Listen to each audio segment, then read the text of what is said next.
Go ahead. Fletcher, when you guys start off with Braden getting the steal early, CJ getting the steal right away, just the defensive intensity, what does that set you guys up for the rest of the game?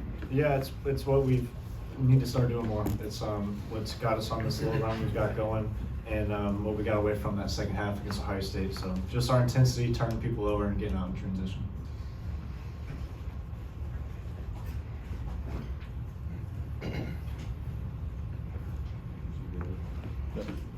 What?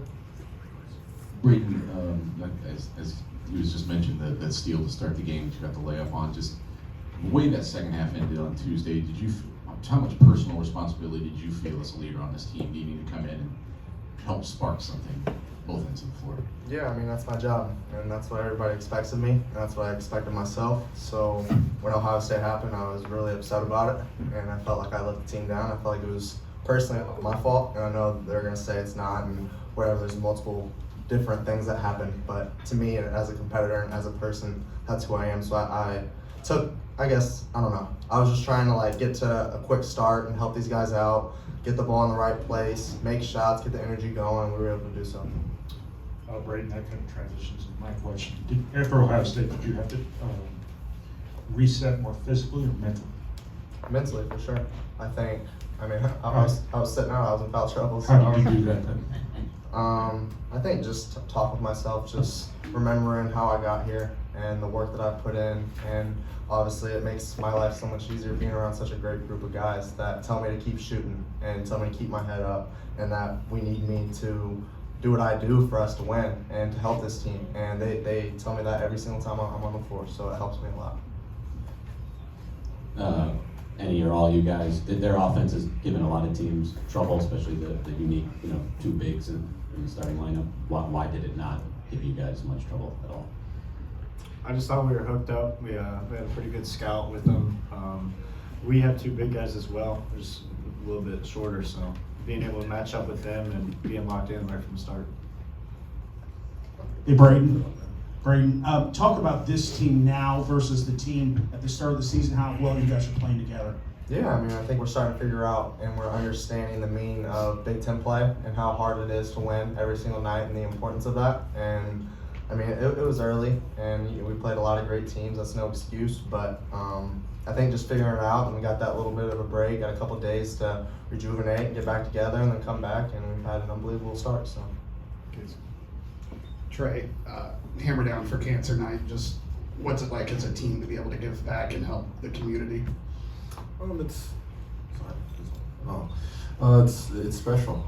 We all know, obviously we care so much about basketball, it's all of our passion, but when you get to, put things into perspective and understand that you're doing this for something bigger than, putting a pigskin in a little rim, like it's not that important, but when you can play for something bigger than yourself, it's good to see.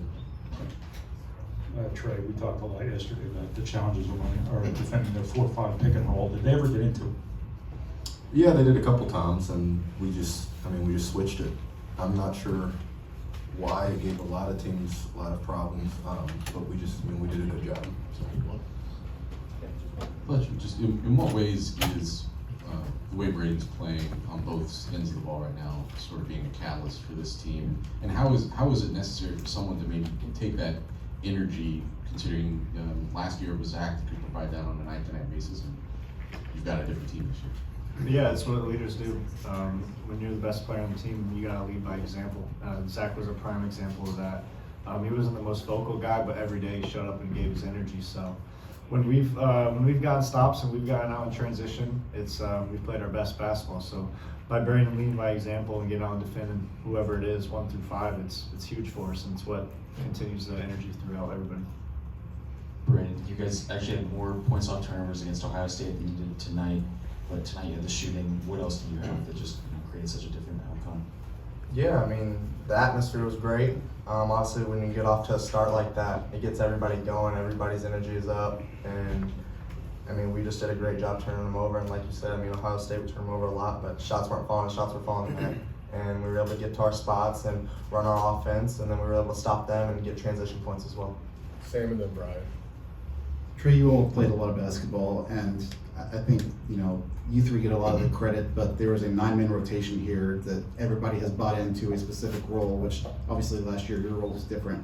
How unique is that to have 9 guys that know each night they've got to buy into a certain role for this team to win, and to do that kind of collectively to get the victory at the end of the day?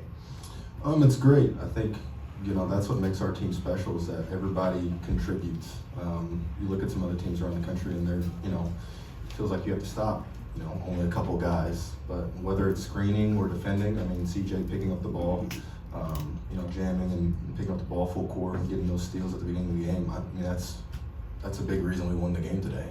And so when you have that constant production from, you know, a 9-man rotation, that's why we're one of the best teams in the country. Yeah, just to follow up on that, Braden, how do you see CJ and Jakari being better and more comfortable right now? How do you see that manifesting itself?